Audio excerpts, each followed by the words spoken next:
Welcome to the Wild and Curious podcast, a show that's part travel, part feminism, and completely inspired by extraordinary women worldwide.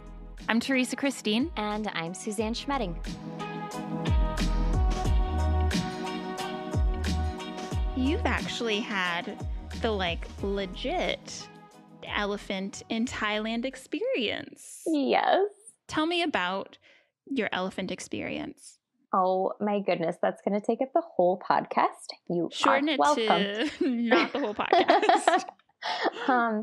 No, okay, so what did you really take away from it? I love elephants.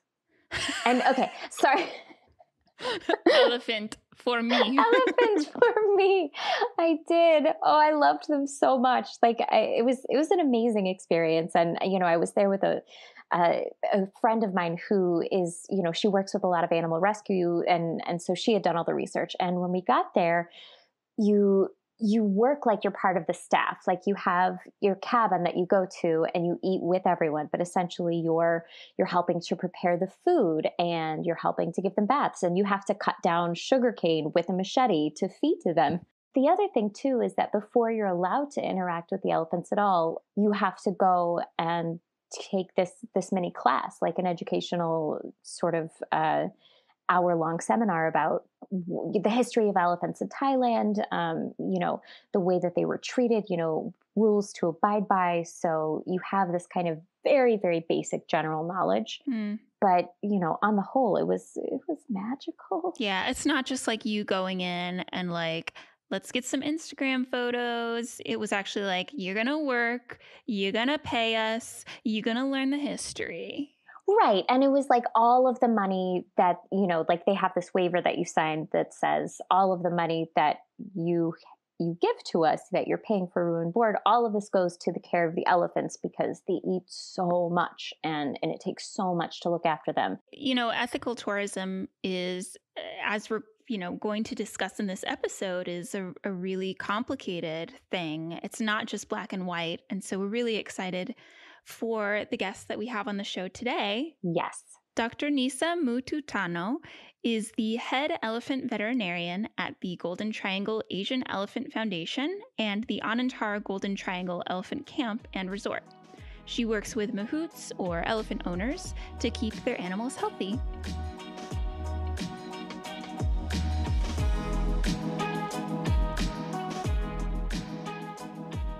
I didn't see myself as an elephant veterinarian until I really applied for the job. So, funny story about it is I actually found a job on Facebook, and it was an urgent message. It was keep popping up on my feed that said urgent elephant vet needed, no training necessary. We'll train you on the site, or we will send you off somewhere to be trained. And at the time, I was actually looking for jobs that is actually going to be more zoo setting, basically working with multiple species, because that's where I started to feel like this is where I can actually contribute it to the animals worlds out there. And I just decided that, since there's no zoo opening, I would just try out the job as an elephant vet. Why not? We'll just focus on one species, and then probably as the time comes on, we will move on to other things that we have opportunity that comes up. And I came in and I didn't really realize that I would stay this long with the elephants already. And it's been quite an experience with them, actually. So it was really interesting. A lot of people in my class were really shocked to see that, she's an elephant vet. What the heck? What happened?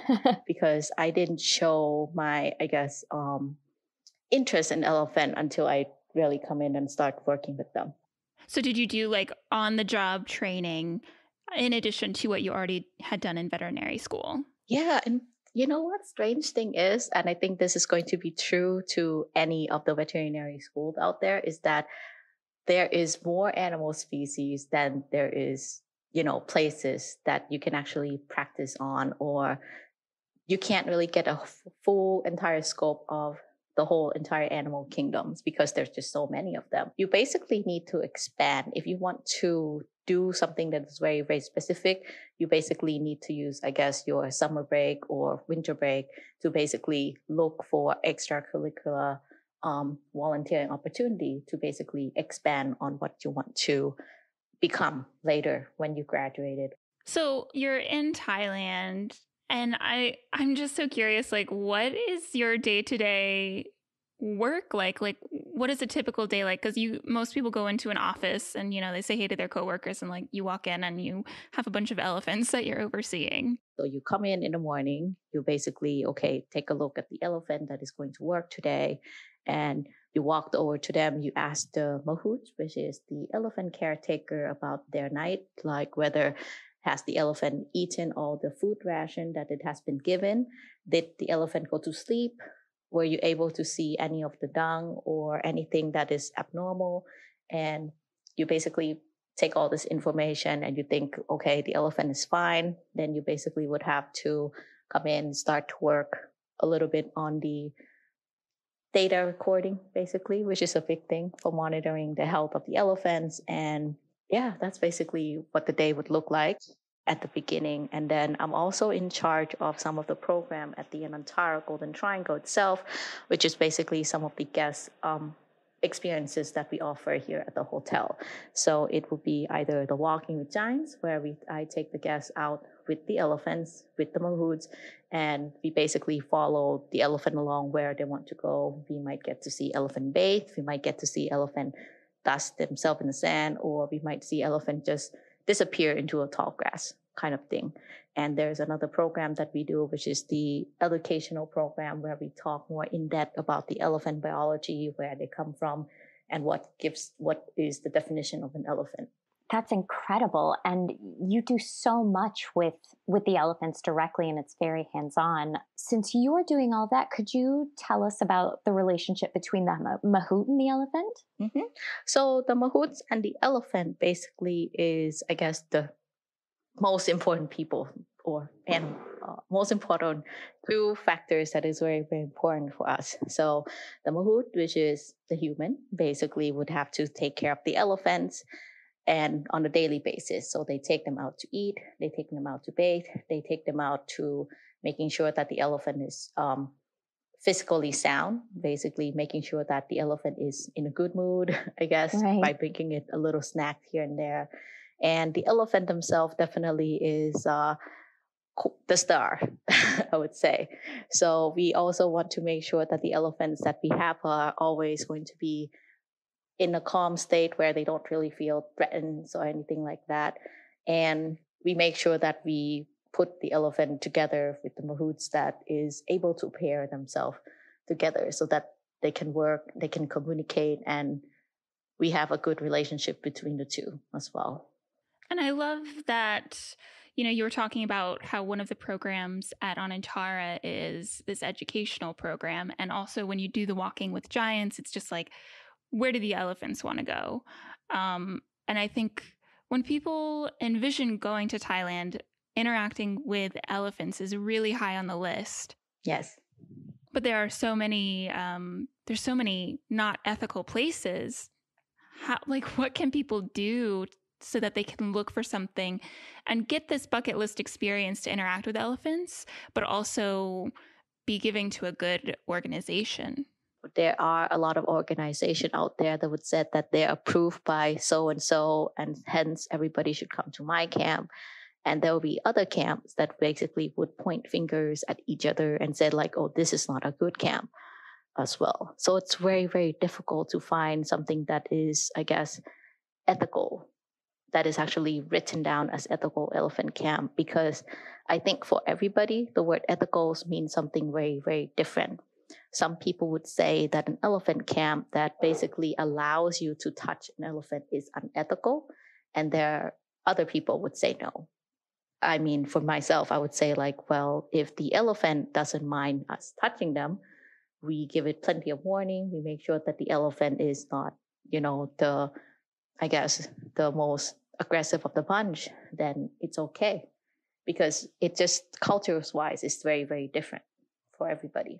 Yeah. So Suzanne, you went to an elephant sanctuary in Thailand. I have not been to one, but when Suzanne came back, she was telling me you're not supposed to ride them.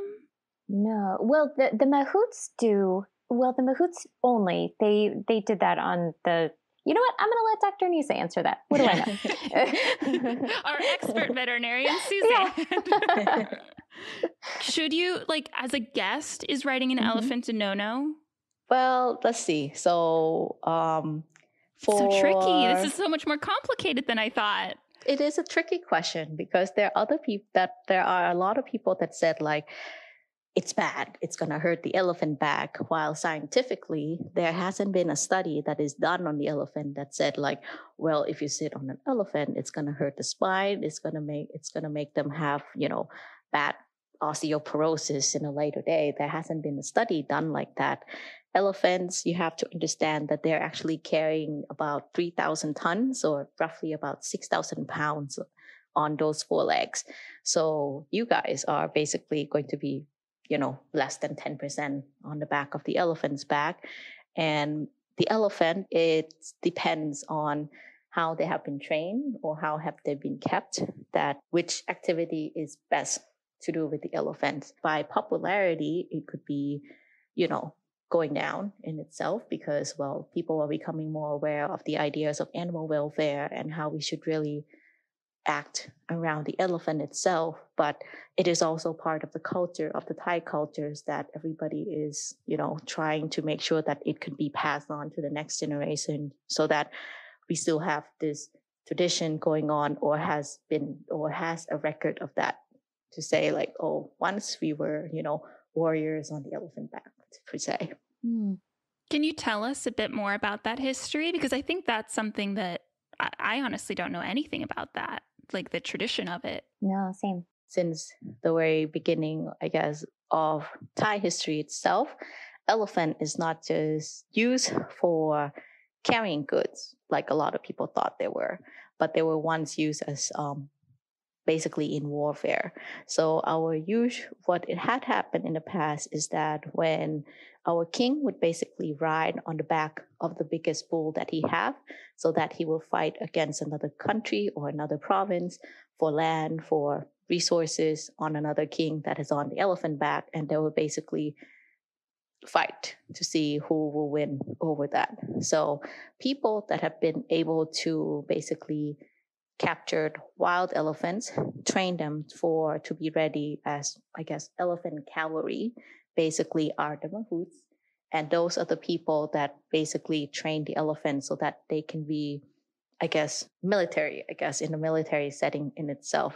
So those were basically the time where the mahouts are really revered as someone that is very close to the royal family. Horses were introduced into Thailand roughly in the 14 to 1600s, and things start to change for the elephants because elephants need to eat 10% of their body weight every single day. It takes a lot of people to take care of an elephant.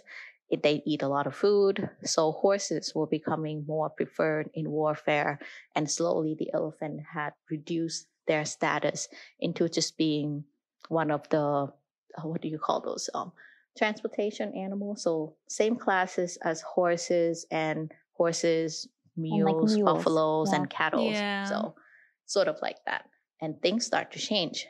People start to like, oh, well, if the elephant can only be this, then we'll train it for something else. And then they train it for the locking industry, which is one of the most, I guess, lucrative business in the 1900s. Then things start to change again in the late 1900s when Thai government decided that in order to preserve the wild forest and the wild animal species that we have to close down the locking industry because everything just skyrocketed.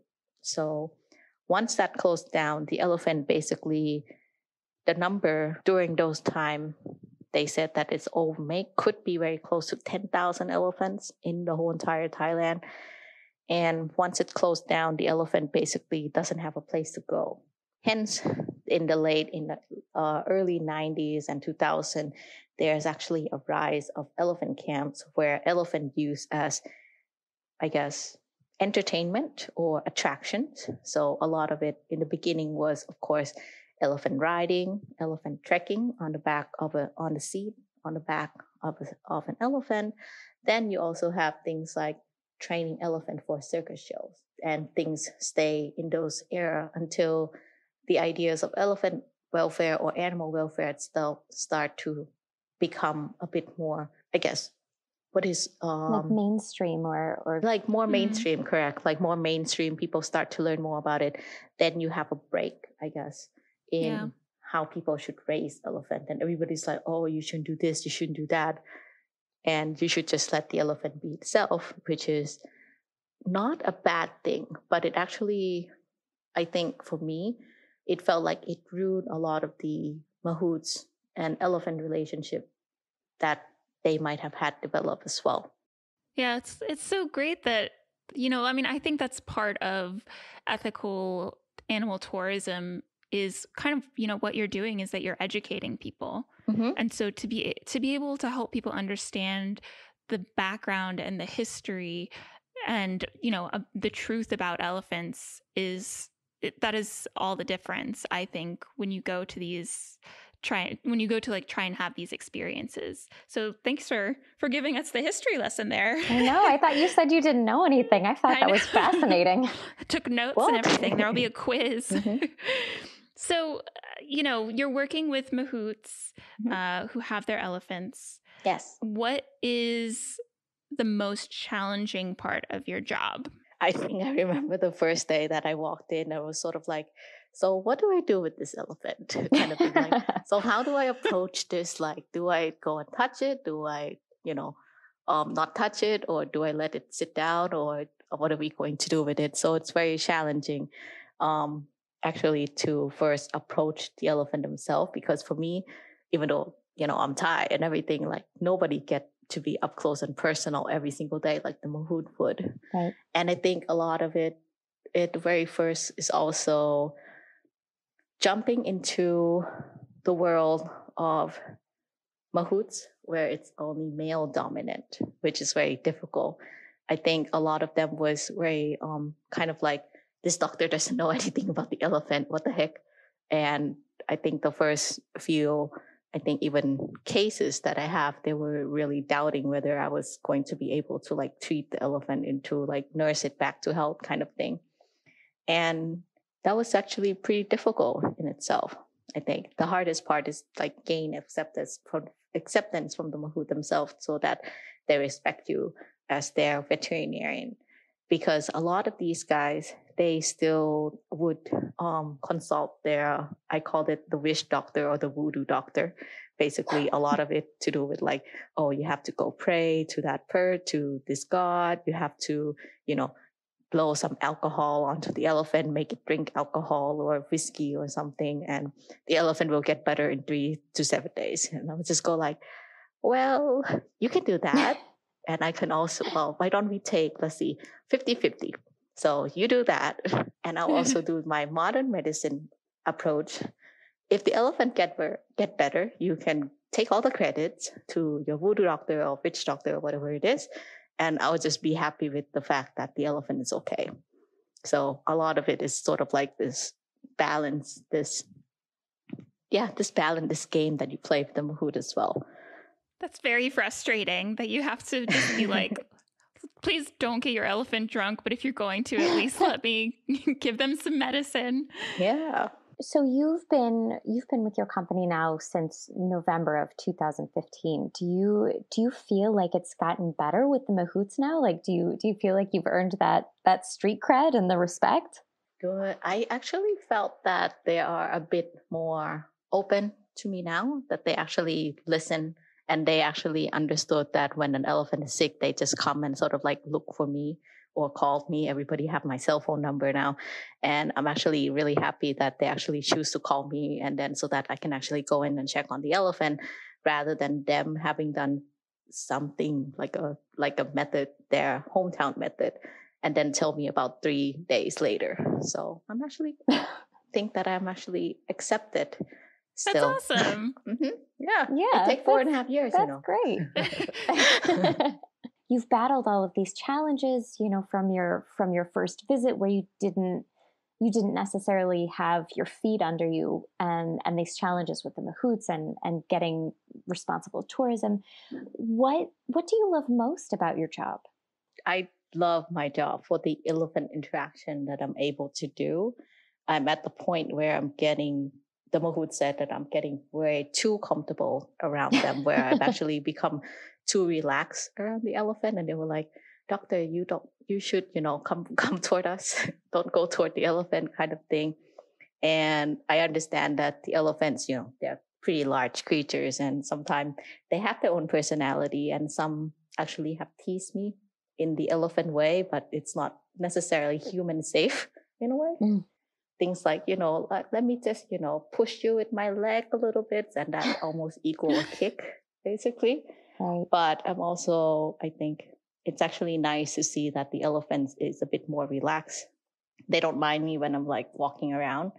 I mean, I still do have a couple that actually thinks that I have a needle hidden somewhere and I might, do something to them, which I don't normally do.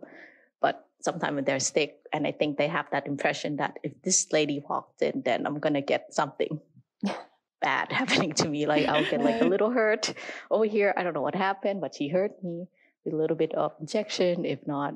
But some of them actually start to realize that, oh, if she comes, sometimes she has food. So we'll go see her. And we will open our mouth really wide and try to, make sure that she put food in our mouth. So, Aww. Yeah, it's very cute. And definitely, it's actually kind of nice when you hear that genuine thank you from the mahouts for, making sure that the elephant gets better and, coming in every day and making sure you don't, leaving them hanging, I guess, like not knowing what to do when the elephant is sick. So it's actually nice.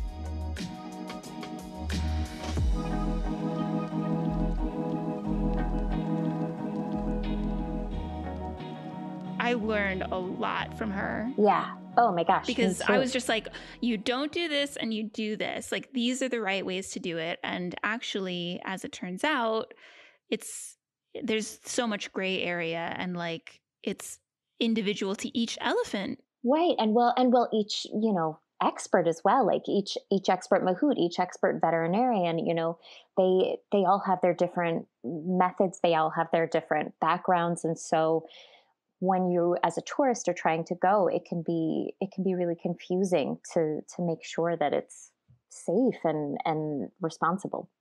And I think honestly what she told me and what she told us makes me even more confused, because now I'm like, wait, like what am I looking for? It's really challenging to wade through all of the information on the interwebs.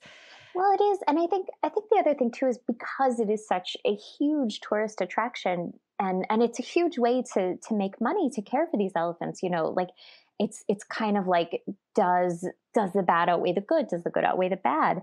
And it's, on the one hand, it's like, yes, it's a magical, wonderful experience, but the utmost responsibility should be to what is the welfare of the elephants like? Like, yes, they need money, but like, is it worth it to have strangers touch them?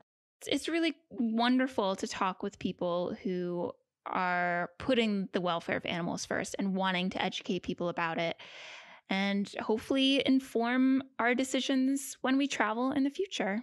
And, honestly, like learning about them was one of the most fun parts about it, because it just gave me a huge respect for them and everyone who works with them. And you became a full-on elephant nerd.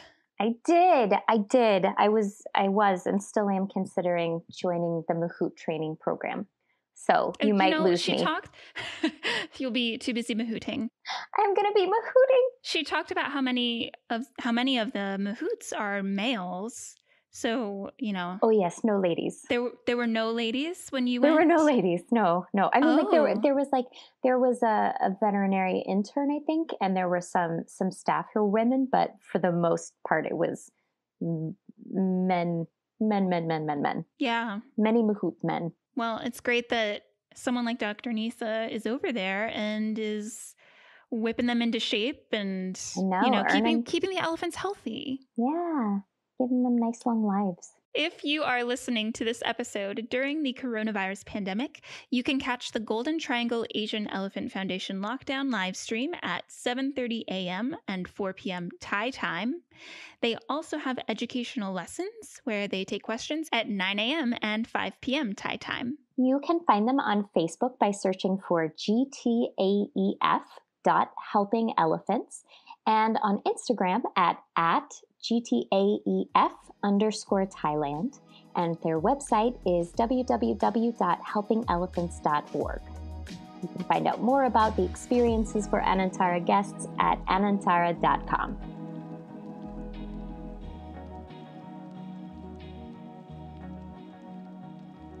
If you enjoy listening to the Wild and Curious podcast and would like to contribute to helping us make this thing run, you can.